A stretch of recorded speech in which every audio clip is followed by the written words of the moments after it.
دیکھیں اس کے اندر جو دو تین چیزیں آ رہی ہیں، جماعت اسلامی نے تو 26ویں آئینی ترمیم کو بھی کمپلیٹ مکمل جو ہے وہ مسترد کیا تھا، اور یہ نہیں کہا تھا کہ کسی پہ بات کریں کسی پہ نہیں بات کریں. اگر بات کرنی ہے ڈسکشن کرنا ہے تو آپ ڈسکشن کریں، لیکن کم سے کم کھل کے تو کریں نا. دیکھیں NFC ایوارڈ کے حوالے سے جو کٹوتی صوبوں کا حصہ ہے، جماعت اسلامی کا موقف واضح ہے کہ اس کے اندر کوئی کٹوتی نہیں ہونی چاہیے، اس کو ری شیڈول ضرور ہونا چاہیے. اس میں ہمارا بالخصوص سندھ کے اندر کراچی کا حصہ زیادہ ہونا چاہیے. NFC کے ساتھ ساتھ PFC کی بھی بات ہونی چاہیے. میں اس کے بالکل صحیح ہے، لیکن بہرحال اس کی کٹوتی کسی صورت صحیح نہیں ہے. وفاق کو نے جو صوبے کو اختیار دیا تھا، اس میں مزید جو ہے فائنینشیل اضافہ کرنا چاہیے. اور اس کے ساتھ ساتھ دیکھیں ایک اس میں آرٹیکل 213 کے حوالے سے بات ہو رہی ہے، چیف الیکشن کمیشن کے تعیناتی کے طریقہ کار، اس طریقہ کار کو بھی تبدیل کرنے کی کوشش کی جا رہی ہے. میں سمجھتا ہوں کہ اس کے ذریعے سے بھی پہلے ہی الیکشن کمیشنر حکومت کے ماتحت ہوتا ہے، اور فارم 47 کے نتیجے کے اندر جو ہے وہ اسمبلیاں بن جاتی ہیں، اور پھر سینٹ بن جاتا ہے، اور پھر آئینی ترمیم بھی بہت آسان ہو جاتی ہے. میں سمجھتا ہوں کہ الیکشن کمیشن کا جو طریقہ کار ہے وہ صاف و شفاف ہونا چاہیے، حکومت کے ماتحت نہیں ہونا چاہیے. آرٹیکل چلیں آپ ہمارے ساتھ ہی رہیے. اور اس وقت ہمیں جوائن کر چکے سجاد علی سومرو صاحب، PTI صاحب کا تعلق ہے، ویلکم کریں گے اپنے پروگرام میں. السلام علیکم سر. جی وعلیکم السلام. میری آواز آ رہی ہے آپ کو؟ آپ کی آواز بالکل ہمیں آ رہی ہے، تھوڑی سی کم آ رہی ہے، لیکن مجھے یہ بتائیے گا کہ تحریک انصاف کا ایک واضح موقف سامنے آ گیا ہے 27ویں آئینی ترمیم کے حوالے سے، جہاں پہ مزاحمت کا فیصلہ کیا گیا ہے. تو کس طرح کی مزاحمت آپ کریں گے اور کیوں کرنا چاہ رہے ہیں؟ جی بسم اللہ الرحمن الرحیم. بہت شکریہ آپ نے مجھے دیا میرا موقف کے لیے. دیکھیے ہمیں سب سے پہلے تو دیکھنا چاہیے کہ 27ویں جو آئینی ترمیم ہے اس کا اثر جو ہے اس کو کیا جمہوریت کو وہ مضبوط کر رہی ہے یا وہ جمہوریت کو جو ہے نا اور جو ہے وہ نیچے لے کے جا رہی ہے. دیکھیے میں بات کروں گا میثاق کی جمہوریت سے سٹارٹ کروں گا کہ 2006 کے اندر جب میثاق کی جمہوریت پہ میاں نواز شریف اور شہید بے نظیر رانی نے جو نا سائن کیے، تو اس کے اندر کیا چیزیں طے ہوئی تھی کہ بھائی ہم عدلیہ کو آزاد کرنے کے لیے ہم نے جو نا یہ میثاق جمہوریت سائن کیا ہے، کسی ڈکٹیٹرشپ کو ہم نہیں مانیں گے، کوئی آئینی عدالت نہیں ہوگی. لیکن اس کے بعد کیا ہوا، یہ دونوں پارٹیاں کمپرومائز ہوئی، ان کے ساتھ اور بھی 2-3 پارٹیاں کمپرومائز ہوئی، اور آج آپ دیکھ سکتے ہیں کہ 26ویں آئینی ترمیم جس کا جنازہ پچھلے سال پڑھا گیا تھا، اب 27ویں آئینی ترمیم میں جو ہے عدلیہ کا جنازہ پڑھا گیا تھا، اب 27ویں آئینی ترمیم میں عدلیہ کی ترفین ہوگی. معذرت کے ساتھ یہ بات اس لیے ادا کر رہا ہوں کہ دیکھیں ہمیں ایک جمہوریت کو ایک کے اندر ہم بیٹھے ہوئے ہیں، کوئی ہمارے ملک میں ڈنڈے کی تو حکومت چل نہیں رہی ہے. رہی بات پیپلز پارٹی اور اس کے ساتھ جماعت یہ کیا کہتے ہیں مسلم لیگ نون کی، مجھے آپ بتائیں کہ یہ اس وقت کیا کر رہے ہیں، کیا اس طریقے سے کوئی ترمیم کی جاتی ہے؟ آپ مجھے بتائیں 2010 کے بعد جو 18ویں ترمیم ہوئی تھی اس کے بعد 73 سے ترمیم کی گئی، اس کے بعد 19ویں 20ویں 21ویں 22ویں 23ویں، ٹھیک ہے. اب یہ کیا کوئی مذاق لگا ہے اس کو؟ پھر آپ آئین ختم کر دیں. اس طریقے سے آپ آئین کے ساتھ چھیڑ چھاڑ کر رہے ہیں، آپ نے اپنی مرضی کے لیے آپ آئین بنا رہے ہیں، اپنی مرضی کے اندر آپ آئین کے اندر ترمیم کیے جا رہے ہیں. مجھے آپ بتائیں اس وقت یہ جو 27ویں ترمیم کے اندر جو ایگزیکٹو مجسٹریٹ یہ لے کے آ رہی ہے تو برٹش کا لو تھا کہ اب اگر کوئی بندہ جیسے لیٹس سپوز ہم PTI والے باہر نکلتے یا جماعت اسلامی والے باہر نکلتے احتجاج کرنے کے لیے، پھر تو اس کو مقامی جو حکومتیں ہیں وہ مجسٹریٹ کے سامنے لے جائیں گی، وہاں پر اس کو 2 سال کی سزا ہو جائے گی.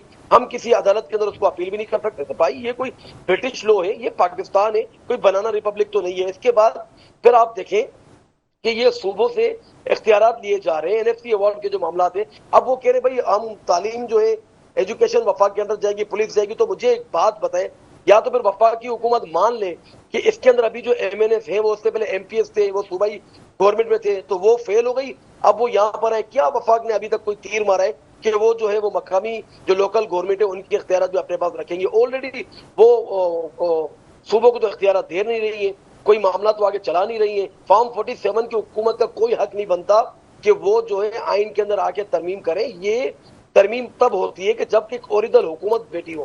اب آپ مجھے بتائیں پاکستان تحریک انصاف کی حکومت تھی، اس کو چھین لیا گیا، اس کے بعد پہلے تاڑی باری پھر ساڑی باری کر کے وہی پرانا نظام جو چل رہا ہے. نون لیگ اور پیپلز پارٹی جنہوں نے ایک دوسرے کے خلاف ہمیشہ جو ہے نا وہ